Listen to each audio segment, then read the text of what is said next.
Hi, this is Nate. Welcome back to the show about science. Today's episode starts in 1991. Inside a car are two reporters, driving back home from a vacation in Italy. They're in Europe to report on the breakup of Yugoslavia. One is Brenda Fowler from the New York Times. The other, her boyfriend, works for the Washington Post. On the radio, a news story catches their attention. Something about a discovery high up in the Alps. They turn to each other and ask, "Is this a story? Do we have to race back to Vienna to both write an article on this?" And we're like, no, let's give it a few days. This is Brenda. A few days later, this was still a big story, and I got super interested in it. Today on the show, Brenda's going to walk us through this mystery that scientists have been trying to unravel for decades.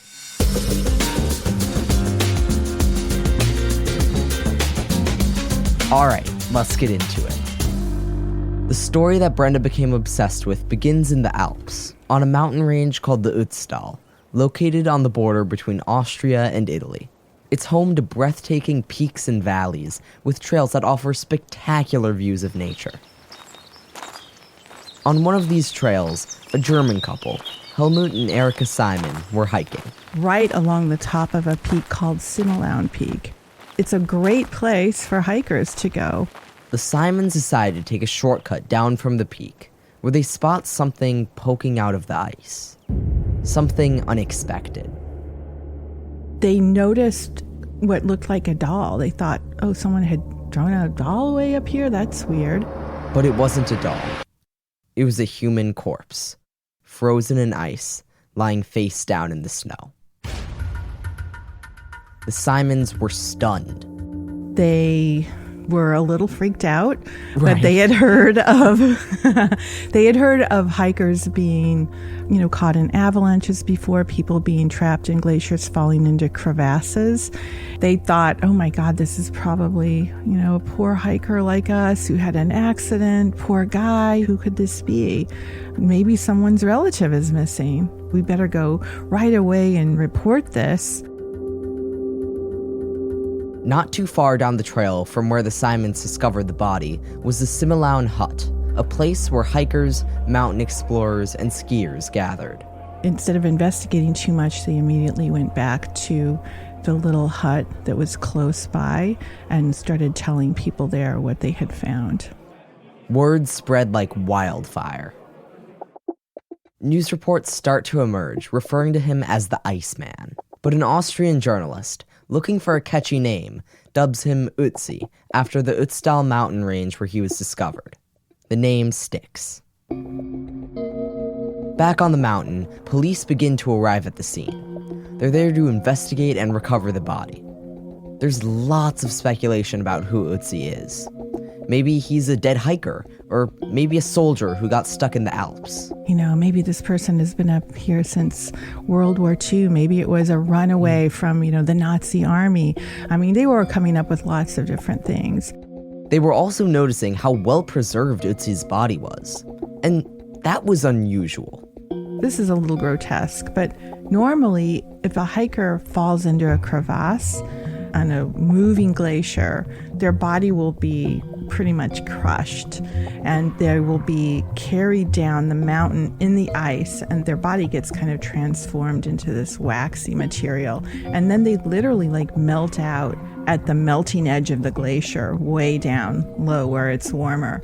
So everyone in the Alps who lives near glaciers has heard stories of people's remains coming out of glaciers.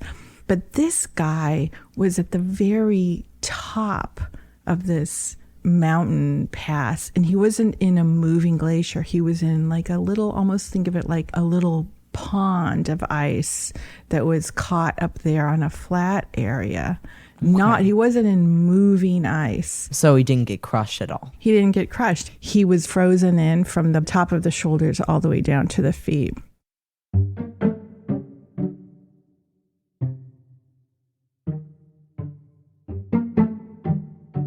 They begin to dig Ötzi out of the ice, but he's really stuck in the glacier. They're able to dig out his hips, but his legs are still frozen in the ground. And while they're doing all this work to free him from the ice, the investigators start to notice some unusual details. They started to notice that this person was wearing some leather clothing. They also noticed that there was no plastic. There was nothing but leather and grass, and around his waist there seemed to be some things made of stone. And would all those things be like pretty out of place for Absolutely. a hiking accident? Okay. On the body's torso are strange tattoos, a bunch of small lines across the lower back. Some unidentified items were also scattered around the site. A long piece of wood, some pieces of birch bark. Most of these were tossed to the side and put in garbage bags so they wouldn't interfere with the excavation efforts. More people start arriving. One of the people who came by was a very famous mountain climber named Reinhold Messner. He's a big, burly guy with a big, bushy, brown beard, and he lives actually in a castle.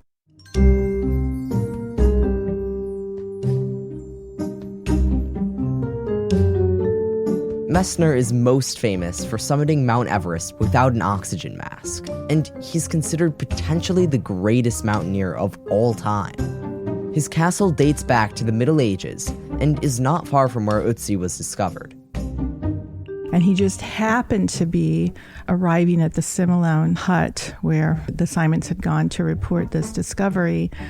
And he was really intrigued. So even though he had just spent a very long day hiking, he and his pal went back to the site, and his friend was, pulling pieces of wood out of the ice and kind of poking at the body. And he lifted up the head to see if he could see the face. Messner thinks Ötzi may even be older than World War I, possibly hundreds of years old. He alerts the press about this new revelation, and it quickly becomes front-page news across Europe. My boyfriend and I were listening to the news, and we heard them talking about how it might be a corpse from 500 years ago. And we looked at each other and we thought, this is amazing. Later that day, they bring the garbage bags down to the nearby town. One of the local Austrian police officers takes out an item that resembles an axe. He scratches it with a coin and says, "Hey, this looks like copper." 2 days pass. European experts of many fields are abuzz with the emerging facts of the discovery. Many think this discovery could be big. Forensics experts are pushing to get the body out of the ice so it can be more closely examined. A forensics professor named Rainer Henn from the University of Innsbruck in Austria takes matters into his own hands. He travels up to the site of the body and, with a local policeman, digs Ötzi out of the ice with a ski pole and ice pick. They load the body onto a helicopter and bring it to the University of Innsbruck, where Ötzi is reunited with all of the artifacts that had been tossed in garbage bags. So the chief coroner was unpacking this big trash bag that contained all of the stuff that they had pulled out of the ice with him. And, normally he would be preparing to do an autopsy and looking for identification, but he realized immediately that this was not someone who was going to be carrying identification. There was nothing, except for the axe, there was nothing that he could be identified by. And so he immediately called over to the Department of Archaeology at the university to see who he could get over there to identify the time, in which this man had been living. On September 24th, 5 days after the discovery, Konrad Spindler, an archaeologist from the University of Innsbruck, arrives. He walks in, hardly looks at the body, but immediately picks up the axe. He came over and took one look at the shape of the axe and said, "This is from the Bronze Age. This is more than 2,000 years old." And you can imagine everyone in the room, their jaw just dropped. What? This is a Bronze Age discovery? Okay. But actually, it turns out when they did the analysis of the metal, it was made of copper. Would that make it even older? Yes. Wow. So based on the fact that it was copper, and also based on the carbon dating that they did on the wood that was found with him, they dated him to about 5,300 years ago, so 3,300 BC. Okay. So with really old. Very old. So copper was the first metal anywhere in the world that was mined expressly to make metal tools. So the Iceman's axe is really interesting because you can't just find copper lying around in that area. You have to trade for it. And we now know, based on isotope analysis of the metal, that the raw copper in his axe came from southern Tuscany. So that's several hundred miles away. So that's telling you that not only do we have a kind of civilization there, we have a civilization that's interacting across hundreds of kilometers and that's able to facilitate trade to help better all the parts of that society, right? Absolutely right. Well, Spindler was wrong about the metal in the axe. One person had been right all along. You know, the police officer in the tiny little town was like, told ya. Because I scratched it and it turned out I could see there was copper under there. Everybody knows about the Bronze Age, but little is known about the Copper Age, which came before it. So this was a big deal. This singular discovery is the only glimpse we have into a whole forgotten era, a time 1,000 years before the Great Pyramids were built. And now that scientists know the magnitude of this discovery, a flurry of investigation begins. They use carbon dating to confirm his age. They do X-rays, CT scans. There's paleobotanists, glaciologists, radiologists, archaeologists. All sorts of specialists are involved.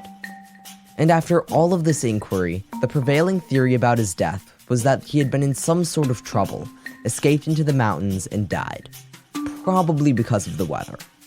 The idea for this came from the fact that he wasn't very prepared. He looked like he was in a rush because he didn't seem to be carrying any food with him. That was really the going hypothesis for a long time. 10 years go by with no new discoveries, but the questions persist. Who was this man? Why was he found where he was, and how did he die? Like, what was he doing up there? This is a place where you would never, ever want to be stuck if it was snowing. It's life-threatening. You only go up there if there's a really good reason. While those big questions hung on ice, a surprisingly small detail would change the course of the investigation. It was unclear whether Ötzi was discovered in Austria or Italy. For years, the two countries actively disputed which side of the border he had been found on. That question was resolved in 1998 when it was determined, after years of being on display in Austria, that the body had actually been discovered 100 meters into Italian territory. So they moved him to Bolzano, a town in Italy, where research resumed under a new team of Italian scientists. There, an Italian radiologist re-examined the body using higher resolution technology. So when he was initially discovered, he was X-rayed. And the first radiologist who looked at it did not realize that there was a very interesting clue in his back. These new scans revealed something that would stun everybody. All of a sudden, a little local radiologist who finally was able to do his own x-rays noticed that there was a very strange spot in his left shoulder. And when he examined it more closely, he realized that it was in the shape of an arrowhead. Wow. Okay. There's no shaft attached to it, so at some point the shaft must have been pulled out. But it looked like it had pierced, actually severed, a main artery that runs under the collarbone. So it had entered from the back above the shoulder bone and ended up cutting through the subclavian artery. Would there be any way that somebody could survive an injury like that? Not in those times. Now, if you get, wounded there, there's a chance that you can be saved, depending on how close you are to a trauma center. Most likely, the arrowhead to the back was what killed him. That is what most of the scientists who are working on the project now think, that he was shot in the back, the arrow pierced above his shoulder, and he died from blood loss. Wow. Okay. So when this discovery happened, what was everybody who was familiar with this case thinking? And what were you thinking about it? Well, I will never forget the day I saw this news, and I called my radiologist friends and I said, how did you guys, in a very polite way, are you surprised that an arrowhead was found on the images of his body? And of course they were very surprised and a little bit embarrassed. But to their credit, at the time when they took the first x-rays and the CT scans, there were a lot of concerns about doing too much to the body because they wanted to make sure that it was going to be preserved and available for further research. So they weren't doing the most thorough CAT scans, the most thorough x-rays that they could do. They were working very quickly, and they just thought, we just got to, x-ray something. We got to CT something right now. They also didn't have any experience with taking x-rays and CTs of a mummified body. It's not the same as with a live body, which has a much higher, component of water. So their settings would have been a little bit different, but they were people who were working in a hospital. They weren't working as archaeologists. Okay. And was there any evidence of a possible altercation that could have happened? They also know that his right hand, they found signs on his right hand that he had been fighting off an attacker or fighting off something. So what they see is that there are cuts to his right hand. Like cuts that you would have if you were fighting off somebody with a knife or something like that? Exactly. Yeah, okay. This new revelation changed everything. With the discovery of the arrowhead, Ötzi's final moments became much clearer, leading to two main theories. So let's go back in time. Let's retrace the possible steps that most scientists think led to Ötzi's demise 5,300 years ago. The most convincing hypothesis now is someone tries to stab him with a knife. Probably at a lower altitude. But he fights back, resulting in an injury on his hand. Gravely wounded. He quickly grabs his most important items. A quiver, his bow, boots made of leather and stuffed with grass. And then he flees into the mountains. Someone is tracking him. From a distance, they draw a bow, take aim, and shoot Ötzi in the back. The arrow cuts through one of his arteries. Injured, he looks for a place to hide. He took a little bit of shelter in this little indentation way, way up on the high mountain pass and died there and was covered by snow, later turned into ice.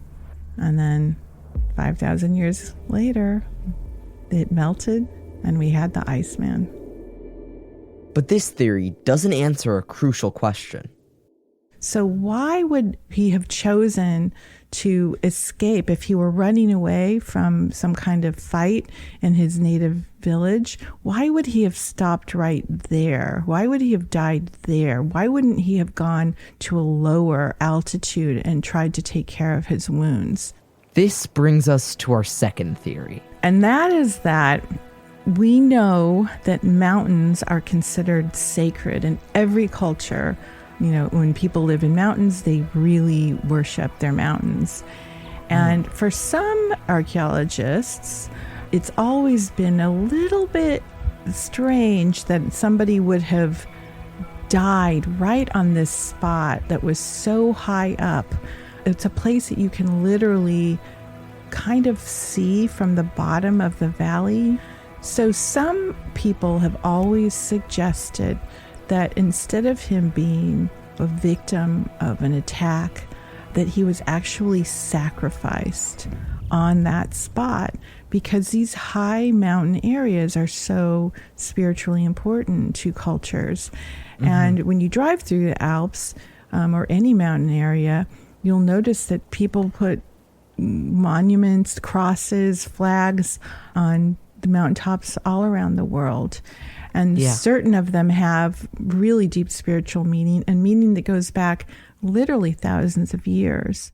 This also makes the items he was found with make more sense, as it's very common across cultures to be buried with your most prized possessions. And what's really interesting about that idea is that all of the artifacts that he has with him, all of his possessions, the quiver with the 2 arrows, and then the unfinished shafts that he was working on, the unfinished bow, he had a little pouch with him. All of these things are things that you might argue you needed for the afterlife. And then most importantly, being buried with your most impressive possession, which was for him the copper axe. That is a classic thing to put in someone's burial. You know, think of the Egyptian mummies. They had all of their jewelry, their gold. They even had servants buried with them, people that they would need in the afterlife. So we'll never probably know exactly what happened to this man, but there is still research going on into the possibility that it was a sacrifice. And I think once they do more thorough studies of other mountain areas there, that we can see if there are more sacred sites in high altitudes. Most scientists don't think this is what happened, but it's the theory that Brenda likes the most.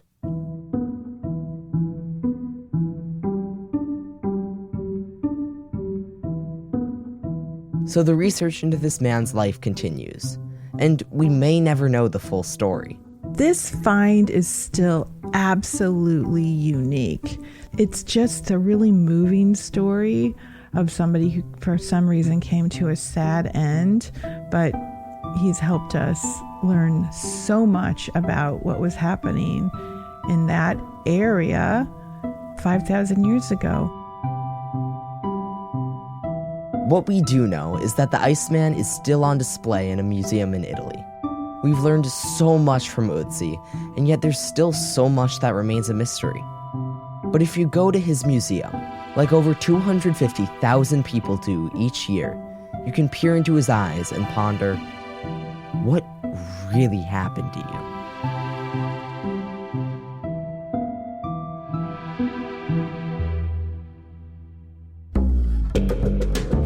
Brenda Fowler is the author of Iceman, uncovering the life and times of a prehistoric man found in an alpine glacier.